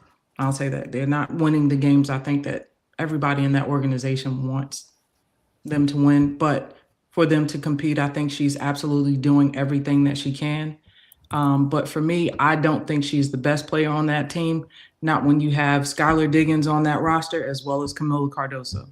I think everything she's doing is great, but best player on the team, not quite. Well, you mentioned Skylar Diggins, right? Mm-hmm. She's not playing. So how would you put her as the best player if she's currently not playing? Well, she's still on the roster. As long as Skylar is on that roster, I wouldn't put Taylor above her on that. And even Camila Cardoso. I think Camila they can play well. They play well off of each other. So I think still the best player on that team, even with Skylar being on the bench, is still going to be Camila Cardoso for me. She is the person who's going to carry that team. I think without her on that team, on the roster, Chicago struggles more than they're already struggling. Well, I went and said that she is currently the best player for me on the Chicago Sky. As we know, Skylar Diggins is not playing. So, I mean, if Skylar is active, I think then that's a pretty tough debate. But for me right now with active players, Sydney Taylor has proven that she's the go-to. I really think her motor, her ability to score, her grit, I think she has shown. She was so upset when she missed the game winner against the New York Liberty, which would have been a huge win for them. So, seeing her succeed and coming off that screen on the sideline out of bounds with Jackie Young, who we know is a tough defender, catch and shoot. They upset the Aces. I think that's a huge play, but I think we're going to only continue to see her get better. I think her offensive production, the energy she brings, and it's her first year, and hats off to her. In Rookie of the Year conversation, I think she's got to be really high up there. Obviously, Olivia Miles is probably the top contender, but being undrafted just speaks to her work ethic and her grit, and I think we'll continue to see her only get better. But for me right now, I'd say she is the best player on Chicago as far as offensive threat. Yeah, and I heard you, Courtney, but I'm going with Anne Marie. I do think that Sydney is currently the best player on the Sky. Now she had almost got that game winner against Atlanta, then missed the game winner against the Liberty, and now she finally got against the Aces. But just watching her play, like, she's literally become one of my favorites, just watching her. And I remember watching her early on, and she really didn't have a spot yet. And she has really worked so hard. And I know there's injuries. You got Rakia out for this season. We have Skylar out for who knows how long. So she's really stepped into that role as being the key player on the Chicago Sky. And I feel like she's made a difference. We've talked about the Chicago Sky over and over. We've given them Fs. We've done it all. But I feel like she's really the bright spot for Chicago. And I really enjoy watching her play. So for me, she is currently the best. And I think it's something to be said that when you're at the end of the game and the game is on the line, that everyone knows that one is Sydney Taylor. Like, just think about that. You are a rookie, and everyone in the arena, every commentator, everyone around America knows Sydney Taylor's getting this ball in her hand because we had just seen it previously, to Keena's point, that I'm in the arena and I'm watching her hit this against Atlanta. And then, of course, the broken defensive play on the other end, which is why Jordan was able to get that easy shot. But Sydney had no fear. Like, watching her in person, and you see that she threw up that three and was like, I got it. But again, it wasn't a game winner because Jordan then went in the other end. And then that's when she said, I needed it, because she missed the one against the Liberty. But think about it. The ball in your hand. We just spoke about 3 different occasions. The ball is in your hand, that everyone on that team trusts you. And you have veteran players on that team. Because I heard them ask Natasha Cloud, like, what is it about Sydney? And she has confidence in her. And everyone around has confidence in this young lady that she can actually do the job. I think there's something to be said about that. And Anthony has a comment about Miss Taylor. He says, Taylor definitely the best player on the team and definitely better than Skylar. Nobody penetrates defenses better than Taylor on the Sky. What are our thoughts on her penetration game? I'm sticking with my guns. I think she No, but does what a about her great job. penetration game? He's speaking about Sydney Taylor's penetration game on the team. I mean, The she's portion where he said nobody penetrates defense better than Taylor. On the team. Yeah, On the you team. got Courtney Vandersloot and you have Skylar Diggins on that roster. Even Courtney's penetration, she gets to the basket. She's a veteran. She's been doing that for years. It's not to take anything away from Taylor. She's doing an amazing job of that and stepping into the role that the team needs her to step into with the injuries that they have and what they have as their roster. But I think she's doing a great job. Best on the team. They've got some guards that can get to the basket. Pretty good. Yeah, they do. And to say that she's better than Skylar to me is outrageous. I've been watching Skylar do this for years. And right now she's better than her because Skylar. And I think that's what he means right now. She's better. Okay. Yeah. Well, yeah, is she saying right now she's better because she's not playing or better like this season? That's where I'm trying to figure that out. If he's saying she's better than her in general like this season, I still don't see that. I'm still going to ride with Skylar. But I feel like she's a rookie. She's doing amazing things, just like we talk about Olivia. I think she's amazing, but I'm not going to put her above Skylar. And he says right now because of age. So right now, I can see that too. I mean, I'm old. I understand how it works, but I'm not going to ask how old you are. I'm not going to do that now. I still think that Skylar is better, but I'm enjoying Courtney, and I'm enjoying Sydney, and she's only going to get better. So she could get above Skylar. And I think everyone here in the chat is saying the same thing that I was echoing, that Skylar isn't playing. So she's not active. She's not. So the conversations, I think a lot of us are that she's not really there playing or anything to really be in the conversation. So Emery, I feel like you were going to say something about the penetration game of the guard. What do you want to say about that? Well, I mean, I think she does a great job. I think that as Keena and Courtney have stated to me, I mean, there's other players that do a great job getting in the paint. I think Sydney Taylor does a lot of things great. I think, her pull up, her three, getting in the paint, I think she does a great job. I just don't know if it's necessarily better than Skylar, but I think she has been the player that has rose to the occasion and who has stepped into that role with Skylar being on the bench. She is the leader. She is the go-to player.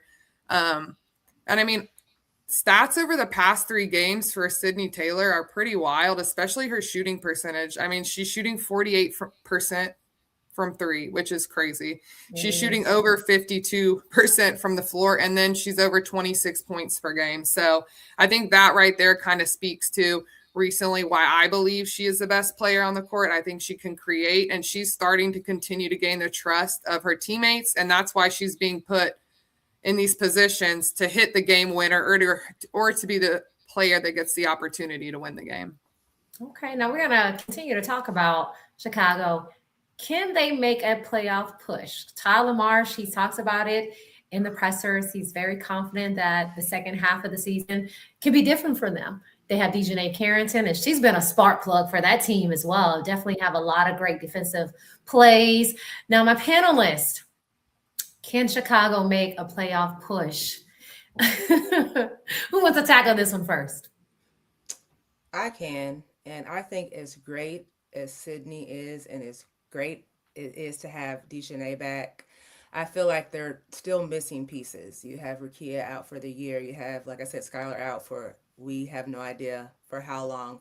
But I don't know. It's just they've lost a lot of close, winnable games this season as well. So, I just don't see that they can make that push at this moment to be a playoff contender. But, I've enjoyed watching them kind of dig themselves out of the hole they were in at the beginning of the season. Okay. And you're right about those close wins. And Natasha Clough talked about that. She said, when it's time to win the second half of the season, they were going to find ways to do it. And they did during, I think it was the game against the Aces. That's when they asked her the question about that. So that has been something that's been an Achilles heel for them all season, is these very close, winnable games. Anne Marie, what are your thoughts about them making that playoff push? I think it's going to be tough. I think unless you see Skylar Diggins come back, in my opinion, I don't think that they're going to be able to make the playoffs. I see a lot of talent on the team, but I don't see quite the output. Azura Stevens, Camila Cardosa, she's got to do more as well. She's, almost at 9 rebounds per game, but she's a big post. She's a big body. I think she's got to take on a little bit more responsibility when it comes to scoring. They have the pieces, but, injuries and other things have plagued the team. You have one of the top point guards sitting on the bench in Skylar Diggins. You have an older Vandersloot who is performing and is doing well, but we all know her longevity in the league. This could be her last year, 1 or 2 years left for her. So I just think Chicago doesn't have enough in the tank right now to make a playoff push. Yeah, I think when you're thinking about Chicago's playoff run, you have to look at who they have left to play. They have to play Indiana twice. They have to play Golden State twice. They have to play the Liberty twice, Washington twice, Seattle, and then you have Atlanta, Toronto, and a couple of other teams in there. I think how difficult their schedule is the second half with them still trying to figure things out. Still getting Dejanay back and getting her into playing form. Even with Sydney playing great, you're still kind of missing those pieces that you're going to need to beat some of these teams and beat them multiple times. They're pretty far. They're pretty low as far as games behind, and they would have to make a significantly strong push. And I think beating some of these teams multiple times is what they would need. And I don't think they have that on the roster or to be able to make that type of push to beat these teams multiple times to get to a playoff spot. And we have a comment here about Camila, the Rob 7622. Camila, if she worked hard, could be the most dominant player in the women's game. It depends on her development. Cannot teach size. What are your thoughts on Camila could be the best player if developed properly? What are our thoughts on that? Now, I'm going to agree with this comment, not only because it's my husband, but Oh, hey, because- hubby. Hey, hubby. because Yay. he's absolutely correct, and we've had these conversations. Like she is such a big presence inside, and I feel like she has been working on it from the beginning. Like when she first started her rookie season, she's different. I see her getting more points, getting more rebounds, and back in the day, I used to be like, oh, Camila just looks out there. She looks lazy. She's not lazy. She's doing her job. She doesn't have the antics. She's not, doing any of the extra stuff. She's just out there to play basketball. And I feel like if she even gets even more development, she is going to be a complete monster.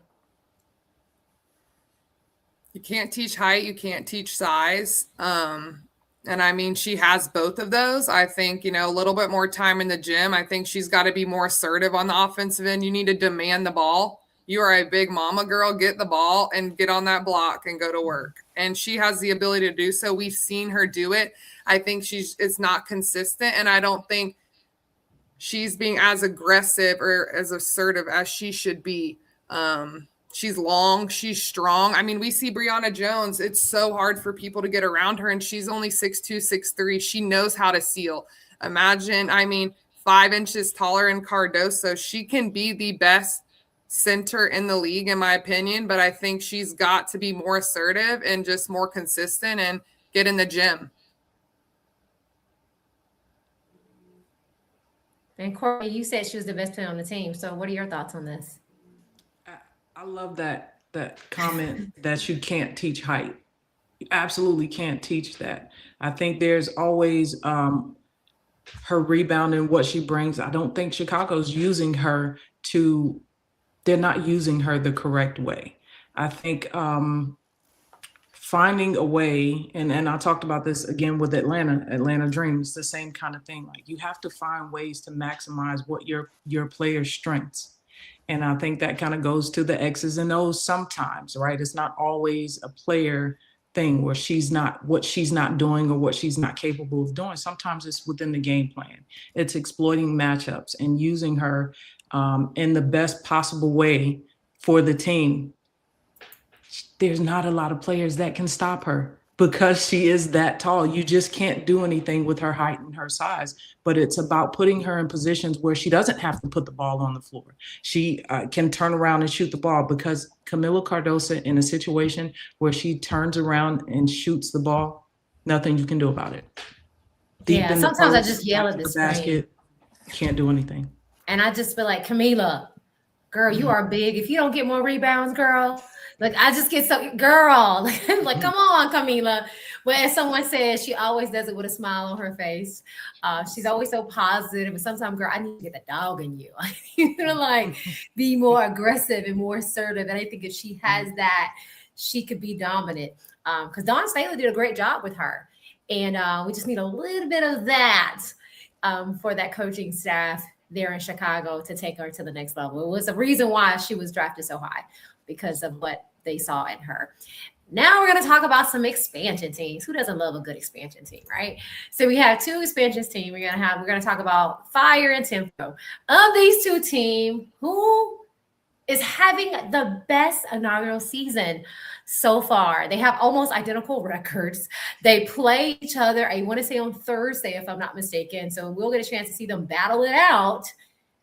Who's having the better season so far? Courtney, what are your thoughts? I'm going to say Toronto's having the better season. I think they've had bright spots, which is Marina Mabrey scoring 53 points is going to be one of the highlights of that team's season as their inaugural season, and probably one of the highlights for years to come. Scoring 53 points in a game doesn't happen often, and for them to have that happen in their first year, I think is great. They have a strong core, strong foundation. I think they started out really strong, and it would be amazing to see where this team would have gone had the injuries not taken place. They had the injury to Kiki Rice. They had the injury to Brittany Sykes. But prior to those injuries, they were a team that they were on an incline. They were absolutely performing. They were hitting you were seeing the chemistry very early on that you don't typically see from expansion teams in a very short amount of time. So I think that Toronto's absolutely having the better season. Portland they've had bright spots. I think they have the right core of people with Portland. I think they just need a little bit more time to develop, but Toronto is definitely having the best first year. Well, I'm going to have to go against you. I think Portland has had the better team. I think, first just looking at how did their game go, Portland beat Toronto pretty handedly in their one game that they did play this season so far. For me, I think Portland just has a little bit of a better identity that you can see what's their go-to. They've helped their team players. They play together. It's a lot of different players that are going to contribute for the Fire. I think they have strong rebounding, their defense. But when I look at this question and see who has had the better inaugural season, I think who's going to have the better second half of a season. And for me, I think Portland did have a better first half. But for me, I think with the pickup of Anissa Morrow onto the Tempo, and also with not being plagued with injuries, Kiki Rice is back. We got Mabrey. You also have, as we said, filling this rebounding issue as Morrow. I think that the Tempo are going to be on the up for the second half, and I think they might be able to go ahead of Portland. But for now, I think Portland has had the better first half of the season. And I'm going to switch back, and I'm going to go with Toronto having the better, bigger overall impact as a franchise for the league. They set a WNBA regular season attendance record, the first league outside of the U.S., and then I felt like they were super aggressive at the end of the trade deadline by adding Anissa Morrow so they can address their rebounding needs. And it really just does show like a real intent for the future and not just to survive their first year.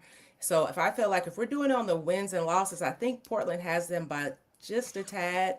But if you're grading overall impact as a whole franchise, I'm going to go with Toronto having the bigger season. Okay. And if we look at our chat, we have Fire. I think everyone has Fire so far that I see. Everyone has Fire. But I think that, as you all mentioned, it's going to be really interesting to see how the second half goes with both of these teams as well. High-powered offense. Fire is a great three-point shooting team as well. Tempo getting some pieces back. Tempo also adding Anissa Morrow. So I think it's going to be very interesting. And that matchup that's happening very soon, maybe all of us should check it out. And then we're going to come back and see like, okay, who is actually the better of the two of these teams? All right, so now we're going to switch over. We have some games coming up. I just talked about these two. We're not going to talk about who's going to win that, but we're going to call it and see who's going to win between the Valkyrie and Wings. Who wins this matchup and why? Anne-Marie, who's going to win this matchup? The Wings are winning this matchup. They lost in the last matchup 91-80, but the Wings are at home, and I love the Wings at home. I think the atmosphere there, it's a smaller, more intimate space. I think they perform well there. So I have Dallas winning. I think we'll see a lot as usual from Paige Bueckers, double from Shepherd. But I think Dallas being on their home court and wanting to split that series, get 1-1, I think that they're going to win. Okay. I agree. I was picking the Wings to win. I know they lost back in June, but I feel like the Wings team looks different now. I feel like Paige is going to have an outstanding game. I feel like Jessica Shepherd is going to be just killing it on the boards, and I see her getting a double-double this game as well. I just feel like they're going to be ready for this game. I don't feel like they were too ready for the game in June, and it wasn't a bad game, but I feel like they're at home. They're going to be ready, so I'm taking the Wings on this one. Not gonna go. I'm being the opposition today. I'm gonna go with the Valkyrie. I'm gonna go with the Valkyrie just because I think sometimes the gameplay and the strategy to play certain teams. Valkyrie locking down on defense with and continuing in their game plan the way that Coach Natalie has been showing that she can do the entire season as far as providing the gameplay, providing the strategy for the team, and the team going out and executing the gameplay is something that has allowed Golden State to be very successful. And I think that will continue against Dallas. So on the 7th, I've got the Valkyrie. Okay. And then we do have a comment here regarding that game. Oh, not that one. That was a new one. There we go. Valks. We are unstoppable. Veronica Burton and Caitlin Chen are going to put Peggy Buckets on skates. Peggy is crazy. That's her first. I'm sorry, I had to show that one because it was Peggy is super crazy. What are you guys' thoughts on Burton and Chen stopping or putting Miss Buckets on skates? What are our thoughts with that? I'm still trying to figure out who Peggy is. That is outrageous. To me, Paige knows what she's doing. If we're talking about Paige and Peggy, Paige knows what she's doing. So I feel like Paige is going to get the better of the Burton and Chen gang next. I think Peggy's going to put them on skates. So I guess we'll see what Peggy's about to do in Dallas. Okay. So, Veronica Burton is tough. And I think we saw that in Unrivaled, that she does have that lockdown defensive capability. However, Peggy is Paige Peggy. She knows how to adjust. She knows how to make in-game adjustments. And I think that's been the thing that highlights her. That's what makes her so great, is that you can have a game plan for her. You can defend her a certain way, and she's going to find a way to still be effective in the game. It may not be the highest scoring game, but she's going to find a way to still have that influence to impact the team. So, Caitlin Chen, and same thing. That's effort. She's a former teammate. So there's some things that she may know that may be kind of like a little advantage for her, but I still don't think it's enough to stop Peggy.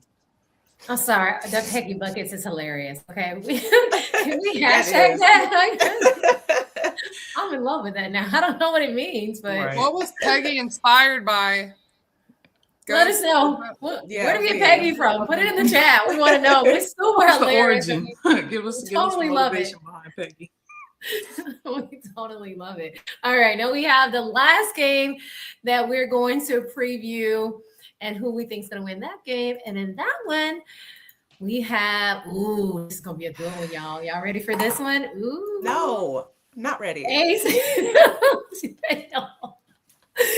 Aces and Links. Oh, first of all, I am so excited. I need to make sure. Yeah. First of all, we cover the Aces. KB Sports Media covers the Aces. So, of course, we'll be watching for that reason. But also, as a fan, I'm getting inside as a fan. Okay, this is a tough one, ladies. I hope you were thinking about this one. Who's going to win between the Aces and the Links? All right, Courtney, who you got? Man, this is tough. I This know. is so tough. But the first picture that comes to my mind is Olivia Miles doing that reverse layup on Asia and made it look so easy and just kind of like walked off on Asia like she was kind of like small. And I think the intimidation factor that the Aces can sometimes have on other teams, they don't have that with the Lynx. And I think that comes with an advantage. So not having that and them being at Minnesota and have already had some kind of experience playing the Aces, I'm going to go with Minnesota. Okay, I'm going to go all with right. Minnesota. And I'm going to agree with Courtney. It was a difficult decision for me to make, but the Lynx are at home. They're on a 10-game winning streak. Like Courtney mentioned, I don't think Olivia is scared of anybody. So I think it's just going to be it's movie time. I need my phone on D&D. I need nobody to disturb me while I'm watching this game because also Nafisa is back. So I'm super excited to see this. But I wanted to go with my girl, and I know she's going to do her part for the Aces. Asia's going to be great because that's all she knows how to do. But I'm taking the Lynx in this game. And I'm standing alone. I think the Aces are gonna win. I think, first of all, watching them play last night, when Jackie Young is producing a triple-double, when Asia Wilson scoring the way she is, when Chelsea Grace throwing around the back bounce passes from half court, they're so tough to beat. So for that, I know it's in Minnesota. I know Minnesota's been playing well. We know Nafisha's back. But I also just think the Asia Wilson matchup is so hard. Like, who is guarding Asia Wilson? It's probably going to be Fee, but to me, still, Asia has the strength, the size over her. So I think it's going to be a battle. I think Olivia's going to ball out. I think, Nafisha's going to play well, but I think that the Aces just have a little bit more as far as just offensive threats and who can really score and contribute, I think. But then, it's the Lynx, so it's tough. But I'm going with the Aces, just how they played against Atlanta and how it seems like everyone's firing and they're really playing together. You know what I find interesting about Chelsea Gray is sometimes I look out there and I'm like, how does she do that? Like, how? Like Chelsea, because it looks like she's moving slow, in slow motion sometimes. And then she throws up this shot and she makes this three and she makes this crazy pass or this crazy move. And I'm like, Chelsea, how are you doing this at this age, this time, this part of your career? You're constantly making it happen over and over again. That, for me, is what's so exciting about the Aces. And Jackie Young talked about it last night. She had a slow, rough start to the season, and she is clicking at all cylinders now. So when you have somebody that is now in their own, they're coming into it, they're comfortable, and they're sitting there with confidence, you're just like, man, this is a scary team to play against because everyone is clicking in all cylinders. And some people talk about some of their other players, like, okay, why is so-and-so there? This person shouldn't be starting. But Becky Hammon knows what she's doing. She knows how to put people in the positions that they should be. She knows how to substitute in those rotations. I don't doubt for a second, even if somebody feels that somebody shouldn't be starting or someone should have got traded, I never second guess and I will never doubt Becky Hammon or Cheryl Reed for that matter. Both of those coaches, it's like whatever they're doing, you just say, hey, I trust that they know what they're going to be doing and whatnot. And I did find out Peggy's from King of the Hill.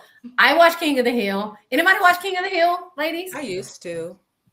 They came out with like a new season that I watched, and it was supposed to be like a Future, and Hank is trying to adjust to all this stuff.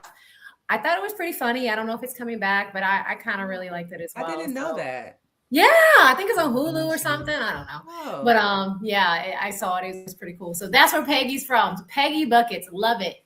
The Texas connection. We got it. Perfect.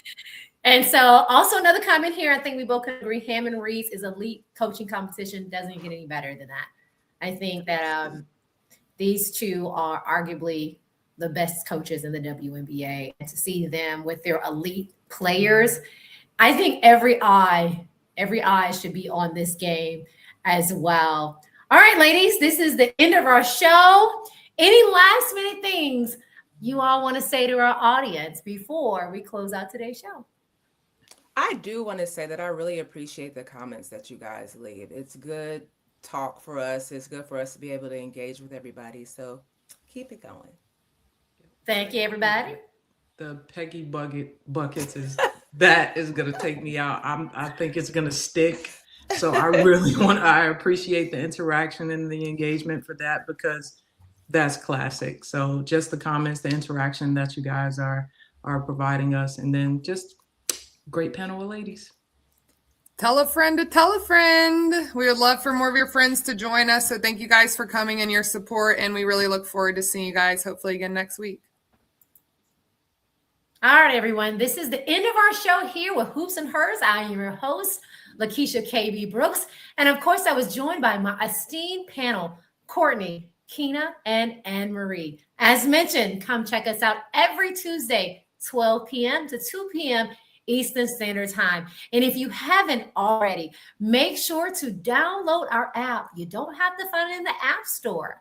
So we will have it on our website, Instagram, all social media platforms. Go ahead, download the app. You'll be able to find on demand of all of our shows on KBSN, on Amazon Fire TV, and Roku. And last but not least, every time we do a presser with a team is also going to be live on KBSN. Until next time, again, I'm KB, and this is Hoops and Hers. We'll see you next week.